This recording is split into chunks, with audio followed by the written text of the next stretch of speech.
From a $2 billion mega mansion to a $50,000 tiny home, this is the billionaire house tier list. Vladimir Putin has a net worth of $200 billion and he's got a palace with an underground bunker. S tier. Mark Zuckerberg bought 1,000 football fields of land in Hawaii so he could build a massive compound with a self-sustainable underground bunker, over a dozen houses including 2 mansions, and a web of disc-shaped tree houses connected by rope bridges. Solid B tier. In 1984, Steve Jobs bought a California mansion called the Jackling House. It was designed in 1925 by famous architect George Washington Smith for famous rich guy Daniel Jackling. Steve Jobs wanted to burn it down. California said no, because of its historical significance. Steve Jobs really wanted to burn it down. He went on record calling the house a dump. He said Jackling had no taste and that George Washington Smith was a nobody. He then abandoned the house and let it rot for 10 years. The house became such a mess that he was finally given permission to destroy it. 8 months later, he died, making the brutal destruction of this innocent house one of Steve Jobs' final victories. I don't get why he hated on this house so much. I'd say it's a strong C tier. World famous pharmaceutical salesman El Chapo had a peak net worth of $12 billion. He was said to have houses at every single beach and a ranch in every single state. He also had the government looking for him at every single state. So rather than living in his luxurious mansions, he was forced to stay in discreet safe houses to avoid the law. These unassuming homes had hidden escape routes, connecting Chapo to a network of underground tunnels that allowed him to escape capture and keep his drug empire running. This man was a Harriet Tubman of crack. Solid F tier. Donald Trump's official residence is a 17-acre Florida resort called Mar-a-Lago. After buying it in 1985, Donald made a few changes. In his yard, he put an 80-foot tall American flag. In his bathroom, he added a few classified documents from the White House.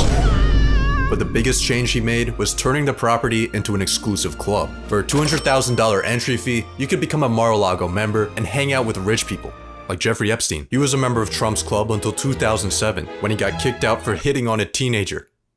Classic Jeffrey. The club's been printing over $20 million a year, making Mar-a-Lago one of Trump's most lucrative investments. It's a somewhat controversial house, but it is a nice place. Being the Queen of England has a lot of perks. You get the coolest jewelry collection of all time. You get to drive a Bentley limo without needing a license. You get to pay taxes when you feel like it. But the coolest part of being the Queen is living in the $5 billion Buckingham Palace. This 775-room behemoth has everything you need to be the ultimate rich person. You got a throne room, a multi-billion-dollar art gallery, London's biggest private garden, and an ATM in your basement so you can take out a brick and flex on your 800 staff members. This place is so big, it has its own zip code.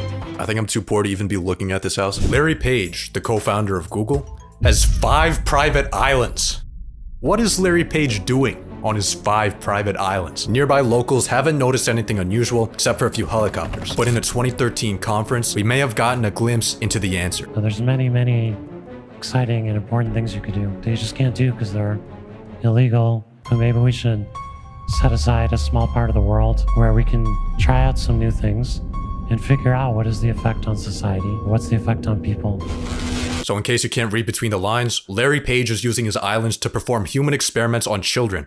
S tier. In a 2010 letter to shareholders, stock market genius Warren Buffett said that his 3rd best investment was his house. In 1958, he bought a $30,000 home in a quiet neighborhood of Omaha, Nebraska. The property is now worth over 40 times what he bought it for, which might seem like an amazing financial return. However, if he had instead invested that $30K into the stock market, he would have made $3 million.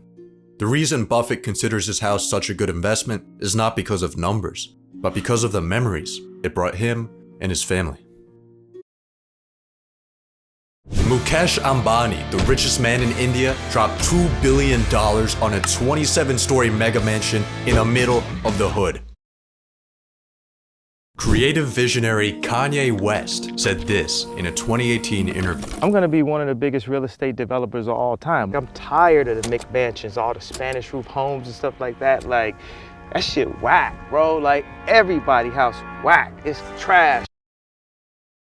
Kanye bought this house in 2023. It was originally a church in Los Angeles that he planned to use for his Donda Academy school, but it's since been left to rot. In 2019, Kanye started building massive dome-shaped structures inspired by Star Wars that he believed would revolutionize affordable housing. He was seconds away from solving the homelessness crisis when California shut him down because they already have tents for that. Recently, Kanye bought a $57 million Malibu home, paid someone 20 grand a week to destroy it, then listed it back up for sale for $4 million less than what he bought it for. And on top of that, the guy that he paid to destroy it, turns out he never paid him. So now he's also getting sued. After taking L after L after L, Kanye officially announced that he would be building a 100,000-acre city in the Middle East.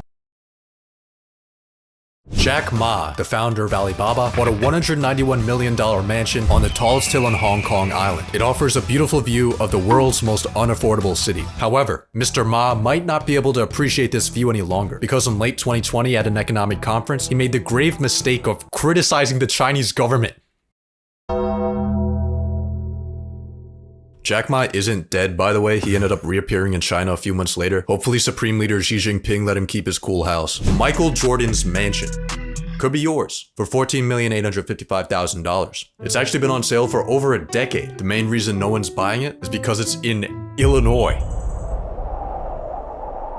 On top of that, a lot of the home's features are too unique to Jordan. Not many buyers would want front gates with someone else's jersey number, a theater with someone else's logo, and a basketball court with the names of someone else's kids. Marking your territory is effective for keeping people from eating your pizza and also keeping people from buying your house. Now, to the average broke person like myself, having a $15 million house that's not selling might seem like an absolute disaster, but for Michael Jordan, he's probably not that worried. Solid D tier. Jeff Bezos launched Amazon.com from the garage of a house he was renting for $890 a month. He's now the 25th largest landowner in the United States. Jeff has properties all across the country. His main home was a $10 million mansion in Washington, until 2023 when he moved to Florida so he could be closer to his family, and further from the IRS. He lives on a man-made island off the coast of Miami, where he bought a $68 million mansion. 2 months later, he spent $79 million on the one next door. It's a pretty chill place, I'd say B tier. But he's also evading taxes, so that bumps him up to A tier. Saudi Crown Prince Mohammed bin Salman dropped 300 mil on a French chateau. It has a nightclub, a moat with an underwater aquarium, and modern technology that can all be controlled with an iPhone. The building might seem like a historic landmark, but it was actually built in 2009 by Saudi businessman Ahmad Khashoggi. The wealthy developer probably won't be doing business with the Crown Prince anytime soon, because in 2018, according to the CIA, the Crown Prince assassinated his cousin. If Ahmad and the Crown Prince ever link up again, that might be an awkward conversation. It's a pretty cool house though. Billionaire's Row is a New York City neighborhood with the tallest and most expensive buildings in the world. The people that buy these apartments aren't buying apartments. They're investing in furnished capitalism. The majority of people who are actually living here aren't actually living here. They're using these apartments for places to store value. It's a brand. It's like a Birkin bag. Where do you live? 157. Where do you live? 111. Where do you live? 220. In 2019, billionaire investor Ken Griffin bought 4 floors of 220 Central Park South for $238 million, making it the most expensive real estate purchase in the United States. 220 holds the most desirable view in the city, being the only Billionaire's Row tower located directly on Central Park. I mess with Ken Griffin, but I think $240 million for a concrete brick is a little bit too much. Bill Gates has a $150 million complex in Washington. It has an epic library with a manuscript written by Leonardo da Vinci.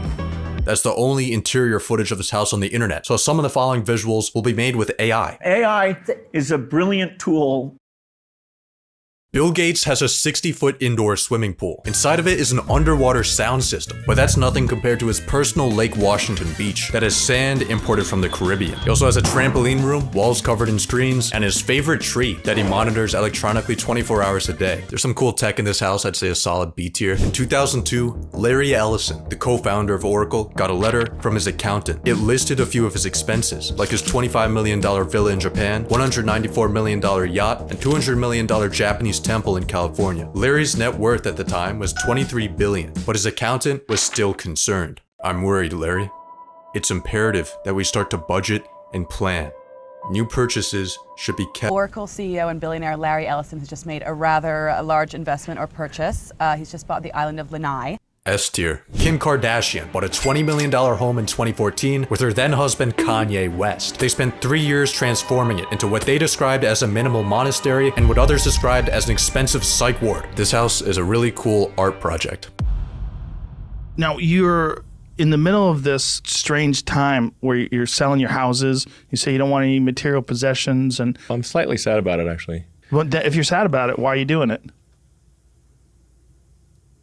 On May 1st of 2020, Elon Musk announced that he would be selling almost all physical possessions, including his homes. And he stayed true to his word, selling off each of his California mansions one by one. He then acquired a $50,000 tiny home.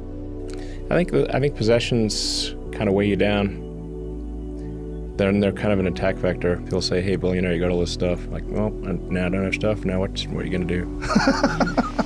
Elon's $50,000 tiny home is actually his guest house.